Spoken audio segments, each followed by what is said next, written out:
Hi friends. இன்னைக்கு வீடியோவில் கால் வலி பிரெக்னன்சி சிம்டம்ஸா அப்படிங்கிறத பற்றி தான் நம்ம பார்க்க போகிறோம். பொதுவாக நிறைய பேருக்கு இன்னும் பீரியட் வர்றதுக்கு 2 நாள் இருக்கும், 3 நாள் இருக்கும். அவங்களுக்கு கால் வலி இருக்கும். இது பிரெக்னன்சி சிம்டம்ஸா இல்லை பீரியட் சிம்டம்ஸா அப்படின்னு சொல்லிட்டு டவுட் இருக்கும். இன்னும் சில பேருக்கு கால் வலி வருது, இந்த கால் வலி பிரெக்னன்சி நான் கன்ஃபார்ம் பண்ணிட்டேன், எனக்கு இது பீரியட் ஆக போதா அப்படிங்கிற டவுட்டும் இருக்கும்.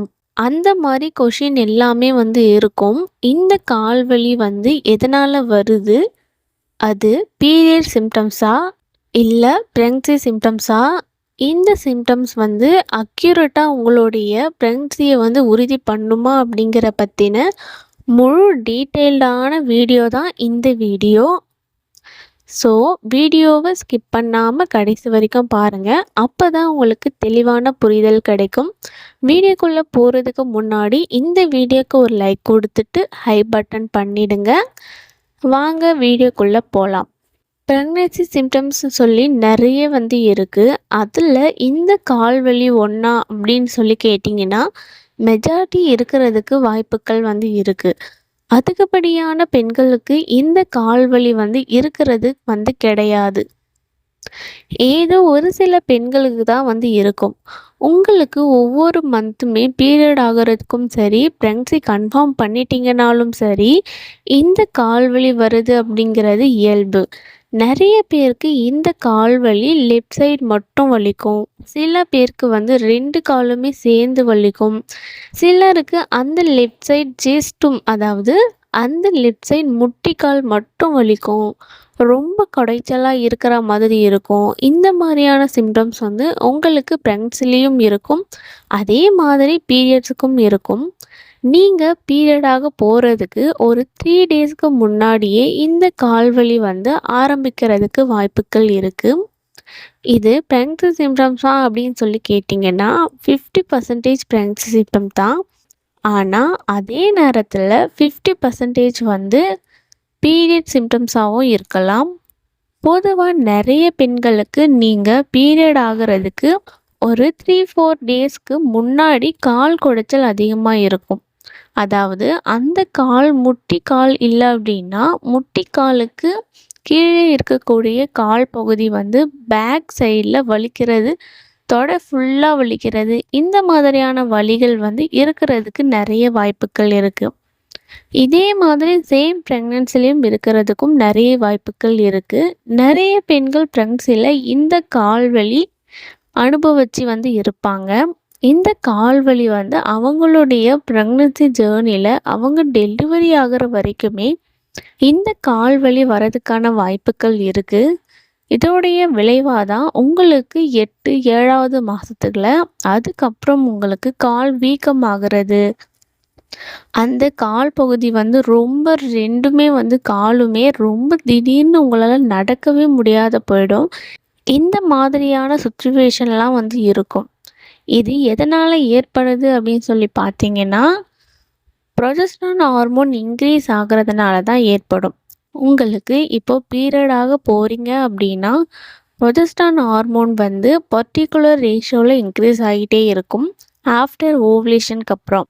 அதை நீங்கள் பீரியடாக போகிறீங்க அப்படின்னா சடனாக ஸ்டாப் ஆகிட்டு திடீர்னு ட்ராப் ஆக ஆரம்பிக்கும், அதாவது டவுன் ஆக ஆரம்பிக்கும்.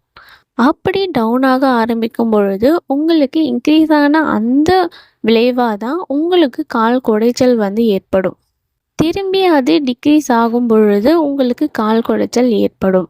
இதுவே நீங்கள் ப்ரெக்னெண்ட்டாக இருந்தீங்க அப்படின்னா அந்த ப்ரொஜெஸ்டரான் ஹார்மோன் இன்க்ரீஸ் ஆக அந்த கால் வலி அதிகமாகவே தவிர அது உங்களுக்கு சடனாக ஸ்டாப் ஆகவே ஆகாது.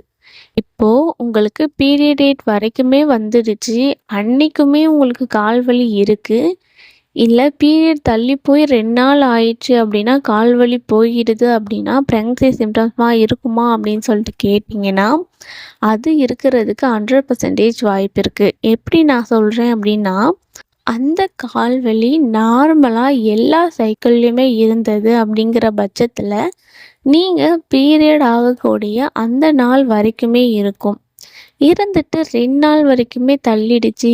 இருந்தும் எனக்கு அந்த கால் வலி இருந்தது அப்படின்னா, அது 100% பிரெக்னன்சி சிம்ப்டம்ஸ் தான் சொல்லலாம்.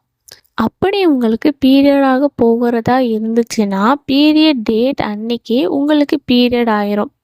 தள்ளி போய் உங்களுக்கு வரவே வராது. அதனால அது பிரெக்னன்சி சிம்ப்டம்ஸா இருக்கலாம். இந்த பிரெக்னன்சி சிம்ப்டம்ஸில் கால்வலி வந்து 55% வரதுக்கு வாய்ப்புகள் இருக்கு. இது மட்டும் இல்லாமல் நிறைய பேர் வந்து பிரெக்னன்சி சிம்டம்ஸ் மாதிரியே உங்களுக்கு பீரியட் சிம்டம்ஸும் இருக்கிறதுனால அந்த பீரியட் சிம்டம்ஸ் எல்லாத்தையுமே பிரெக்னன்சி சிம்டம்ஸ்னு சொல்லி நினச்சிக்கிட்டு நீங்கள் ரொம்ப கன்ஃபியூஸ் ஆகுறீங்க. அதனால் உங்களுடைய மைண்டை கொஞ்சம் ரிலாக்ஸாக வச்சுக்கிறதுக்கு முயற்சி பண்ணுங்க. இப்போ உங்களுக்கு ஒரு கேள்வி வந்து வரலாம். நீங்கள் பீரியட்ஸ்க்கு வந்து இந்த கால் வலி வரணும் அப்படின்னு சொல்கிறீங்க. அந்த ப்ரொஜெஸ்டரான் ஹார்மோன் சடனாக இன்க்ரீஸ் ஆகி டிக்ரீஸ் ஆகிறதுனால உங்களுக்கு கால் வலி வருதுன்னு சொல்கிறீங்க. பட் ஏன் ப்ரெக்னன்சிக்கும் வருது, அதுதான் டிக்ரீஸ் ஆகவே இல்லையே அப்படின்னு சொல்லி உங்களுக்கு கொஷின் வந்து வரலாம். அதுக்கு காரணம் அப்படின்னு சொல்லிட்டு பார்த்தீங்கன்னா, உங்கள் பேபி டெவலப்மெண்ட் ஆகிறதுனால தான். அதாவது உங்கள் குழந்தையோட போன் டெவலப்மெண்ட்ஸ், அதுக்கப்புறம் அதனுடைய நர்வ் சிஸ்டம், இது எல்லாமே இன்க்ரீஸ் ஆகிறதுக்கு கால்சியம் சத்து வந்து அவசியம். அதுக்கு தேவையான சத்தை உங்கள் உடம்புல இருந்து தான் எடுத்துக்கும். உங்கள் உடம்புல உள்ள எல்லா சத்துக்களுமே குழந்தைக்கு போயிட்டு மிச்சம்தான் நீங்கள் சாப்பிடக்கூடிய உணவுகள். குழந்தைக்கு போயிட்டு மிச்சம்தான் உங்கள் உடம்புக்கு வருமே தவிர்த்து, உங்கள் உடம்புக்கு போனது மிச்சம் உங்கள் குழந்தைக்கு வந்து போகாது. உங்கள் போனில் இருந்து கால்சியம் சத்தை உங்களுடைய குழந்தை உறிஞ்சிக்கிட்டு அதனுடைய போன் டெவலப்மெண்ட்டாக இருக்கட்டும், இல்லை நர்வ் சிஸ்டமாக இருக்கட்டும், இல்லை பிரெயினாக இருக்கட்டும், இது எல்லாமே டெவலப் ஆக ஆரம்பிக்கும். இதோட விளைவாக தான் உங்களுக்கு இந்த கால்வலி ப்ரெக்னென்சியில் ஏற்படுறதுக்கு வாய்ப்புகள் இருக்குது. எனக்கு தெரிஞ்ச வரைக்கும் ப்ரெக்னென்சியில் 95% மேலே கால்வலி வந்து நிறைய பேருக்கு இருந்திருக்கு. அதனால் இந்த கால்வலி வந்த உடனே நம்ம பீரியட் ஆகிடுவோம் அப்படின்னு சொல்லி நினைக்க வேண்டிய அவசியம் கிடையவே கிடையாது. உங்கள் உடம்பு பொறுத்து நிறைய இது வந்து சேஞ்ச் ஆகும். உங்களுக்கு இது வரைக்குமே எனக்கு கால்வலி வந்து வந்ததே கிடையாது, இப்போ தான் எனக்கு வந்து சடனாக வருது அப்படின்னா அது ப்ரெக்னன்சி சிம்டம்ஸாக வந்து இருக்கலாம். அதனால் இதையும் ப்ரெக்னன்சி சிம்டம்ஸையும் பீரியட் சிம்டம்ஸையும் போட்டு கன்ஃபியூஸ் பண்ணிக்காதீங்க. இதுதான் இந்த வீடியோவோட முழு விளக்கம் அப்படிங்கிறது. இந்த வீடியோ பிடிச்சிருந்தா ஒரு லைக் பண்ணிவிட்டு வீடியோக்கு ஒரு ஹைப் பட்டன் பண்ணிவிடுங்க. இந்த மாதிரி யூஸ்ஃபுல் கண்டென்ட்டுக்கு நம்மளோட சேனலை நீங்கள் வந்து சப்ஸ்கிரைப் பண்ணிக்கோங்க.